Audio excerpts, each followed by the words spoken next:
আমরা নির্বাচনের সময় দেখলাম যে আপনার মিছিলের সামনে হচ্ছে জামাতের নারীরা আছেন, কিন্তু অন্যান্য সময় আমরা এর ব্যতিক্রম দেখলাম। এই কারণটা কি? এই উত্তরটা দেওয়ার আগে আপার ফ্যামিলি কার্ডটা নিয়ে ২ টা কথা বলার আছে আমার। সেটা হচ্ছে যে ফ্যামিলি কার্ড দেওয়ার জন্য যে পরিমাণ আর্থিক সংস্থান থাকার কথা ছিল বাংলাদেশের অর্থনীতিতে, সেই পরিমাণ আর্থিক সঙ্গতি কিন্তু বর্তমান বাংলাদেশের অর্থব্যবস্থার মধ্যে নাই। এবং IMF, বিশ্ব ওয়ার্ল্ড ব্যাংকের পক্ষ থেকে এই ব্যাপারে প্রশ্ন করা হয়েছে যে এই অর্থসংস্থান কোন খাত থেকে কিভাবে নেওয়া হচ্ছে সেই ব্যাপারে। আপনি কি মনে করেন এটা বন্ধ করে দেওয়া উচিত? না, আমি মনে করি যে এটিতে একটি প্রকাশ্য স্বচ্ছতার সহকারে এটা করা উচিত এবং যাদেরকে দিয়ে এটি কোথায় দেখছেন আর কি, এই যে যাদেরকে দিয়ে বাস্তবায়িত করা হচ্ছে, ফ্যামিলি কার্ড দিতে গিয়ে এই পর্যন্ত মাত্র 1 মাস যাবত বা 2 মাস যাবত শুরু হয়েছে, এই পর্যন্ত 3 জন শহরের বিভিন্ন জায়গায় ধর্ষিত হয়েছে। বিধবাকে ধর্ষণ করা হয়েছে ফরিদপুরে 8 এপ্রিলে, ফেনীতে ধর্ষণ করা হয়েছে আরেকজনকে এবং আর নোয়াখালীর আরেকটা জায়গায় ধর্ষণ করা হয়েছে আরেকজনকে।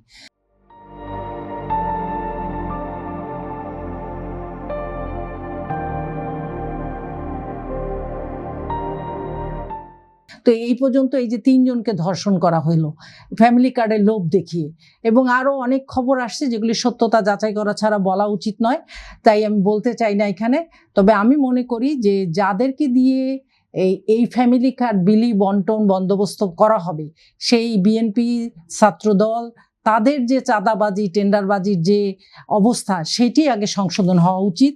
এবং তাতে করে যদি এই দেশের এই টেম্পো স্ট্যান্ড দখল, বাস স্ট্যান্ড দখল, চাঁদাবাজি টেন্ডারবাজি যদি বন্ধ হয়, তাহলে এর চেয়েও বেশি বেনিফিটেড হবে দেশের মানুষ, দেশের ব্যবসা বাণিজ্য এবং দেশের জনগণ। কারণ আপনাদের জানেন যে 5ই আগস্টের পর থেকে জনগণ এই বিএনপির যে নানান রকমভাবে মানুষের সামনে, বিএনপি বাংলাদেশের সবচেয়ে বড় বৃহৎ গণতান্ত্রিক একটি দল এবং আওয়ামী লীগের বিপক্ষে বাংলাদেশের জনগণ সবসময় বিএনপিকে সাপোর্ট দিয়ে আসছে। কিন্তু আমরা দেখেছি 5ই আগস্টের পর তাদের যে অবস্থান, তাদের যে সামাজিক কর্মকাণ্ড, 273টা খুন করেছে এই 5ই আগস্টের পর বিএনপি, 81টা ধর্ষণ করেছে, 366টা চাঁদাবাজি কেস হয়েছে। সব চাঁদাবাজি তো আসলে মামলায় আসে না, আদালত পর্যন্ত পৌঁছায় না। আদালত পর্যন্ত পৌঁছাইছে এমন কেসের সংখ্যা হচ্ছে 366টা। 596টা হামলার ঘটনা ঘটেছে বিভিন্ন প্রতিষ্ঠানে এবং 97টা স্থানে লুটপাট করেছে বিএনপি ছাত্র দলের লোকেরা। 94টা ক্যাম্পাসে এই পর্যন্ত বাংলাদেশের বিভিন্ন ক্যাম্পাসে হামলা হয়েছে। এবং গত 1 মাসের ডেটা যদি দেখি আমি, যে 22টা খুন এবং নিজেদের মধ্যে নিজেরা খুনাখুনি করেছে, এরকম ইতিহাসও আছে। 6টা ধর্ষণ, 28টা চাঁদাবাজি, 80টা হামলা, 16টা ডাকাতি এবং 6টা ক্যাম্পাসে হামলা হয়েছে। এইগুলো এই যে মানে বিভিন্ন নোংরা রাজনীতি আসলে আমাদের ছেড়ে দেওয়া উচিত। এই যে একটু আগে যেটা আলোচনা করলাম, একটা ফেক আইডিকে কেন্দ্র করে যে পরিস্থিতি সৃষ্টি করা হয়েছে, এটি বন্ধ হওয়া উচিত। এবং এগুলি সবগুলি বন্ধ হবে যদি আমরা সৎ যোগ্য লোককে দিয়ে কাজগুলি করাতে পারি। সেই জন্য আমি বলেছি স্বচ্ছতা এবং জবাবদিহিতার জায়গাটা আসলে ক্লিয়ার থাকা উচিত।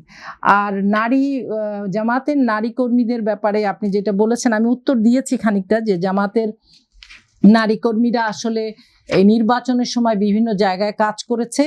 তারা ময়দানে মিটিং, আপনি যেটা বলেছেন মিটিং মিছিলে আগে তো কখনো দেখা যায় না, এবার দেখা গেছে। এবারই প্রথম আমরা প্রকাশ্যে এসে নির্বাচনে অংশগ্রহণ করে নারীদেরকে নিয়ে কাজ করতে পেরেছি, সেই জন্য আমরা অংশগ্রহণ করেছি। এবং আমরা মনে করি যে যদি আমরা এই প্রকাশ্যে এইভাবে কাজ করার সুযোগ অব্যাহতভাবে পাই, তাহলে নারীরা নেতৃত্বের জায়গাও যাবে। এবং আপনি জেনে খুশি হবেন যে জামাতে ইসলামীর মহিলা উইংটি প্যারালেলি পুরুষের পাশাপাশি আলাদা একটা উইং কাজ করে। যেমন জামাতের পুরুষ আমির আছেন, তেমনি জামাতের মহিলা আমিরও আছেন, যাকে আমরা সেক্রেটারি বলি, মহিলা বিভাগের সেক্রেটারি। একদম কেন্দ্র, মহানগরী, কর্মপরিষদ, শুরা, সব জায়গায় আলাদা আলাদা উইং করে একদম কার্যকরীভাবে তারা কাজ করে যাচ্ছে। এবং আপনারা দেখেছেন যে আমরা এই আন্দোলনের সময়ও জামাতের 880 জন মহিলা অ্যারেস্ট হয়েছিল এবং স্টুডেন্ট 251 জন এবং মার্ডার হয়েছে 4 জন, খুন হয়েছে 4 জন। তো তারা ময়দানে ছিল বলে এই সমস্ত আক্রমণের শিকার হয়েছে এবং এখনও তারা ময়দানে আছে। এবং যারা মহিলা বিভাগের নেতৃত্বে কর্মপরিষদ শুরাতে ভূমিকা রাখছে, তবে এখনো পর্যন্ত আমরা সরাসরি নির্বাচনে যেতে পারিনি এই ত্রয়োদশ নির্বাচনে, যেটি সবার সামনে একটি প্রশ্নের সম্মুখীন হয়েছি আমরা, যে আমরা কেন সরাসরি নির্বাচনে যাইনি। আমরা নির্বাচনে যাইনি এটা যেমন প্রশ্ন, আমার কাছে এইটাও প্রশ্ন লেগেছে যে বিএনপি এত বড় দল, যাদের অনেক অনেক অনেক নেতাকর্মী, আপা যেটা বলতেছিলেন একটু আগে, তাদের মাত্র 6 জন মনে হয় সরাসরি নির্বাচন করেছেন এবার। আপাদেরও তো আসলে সুযোগ ছিল সরাসরি নির্বাচন করার, আপা অনেক পুরনো দিনের নেত্রী, তো তাদেরকেও কিন্তু দেওয়া হয়নি, আরো বেশি সংখ্যায় যেটা পাওয়ার কথা ছিল। তো জামাত ইসলাম তো প্রথমবারের মতো মেয়েদেরকে রাজনীতিতে সামনের সারিতে এনেছে এবং কাজ করছে, তাদের সেই সুযোগটা এখনো পর্যন্ত ওইভাবে সরাসরি নির্বাচন এবার সিদ্ধান্তক্রমেই দেওয়া হয়নি আসলে।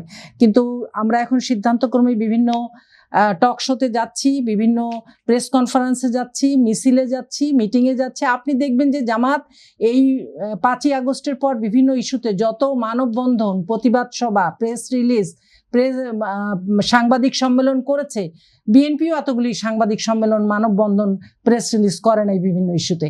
তো সুতরাং জামাতের নারী নেতৃত্ব ময়দানে আছে এবং সামনের দিকেও এগিয়ে যাবে। তবে এই ত্রয়োদশ নির্বাচনে সরাসরি নির্বাচনে অংশগ্রহণ করেনি, সামনের নির্বাচনে এটা ঘোষণা দিয়েই বলা হয়েছে যে এবার আমরা নির্বাচনে অংশগ্রহণ করিনি, আমরা সামনের নির্বাচনে ইনশাল্লাহ সাংবিধানিক যে কয়টি পোস্টে নির্বাচন করার কথা সেই কয়টি পোস্টেই ইনশাল্লাহ জামাত অংশগ্রহণ করবে, নেতৃত্ব দিবে নারীরা।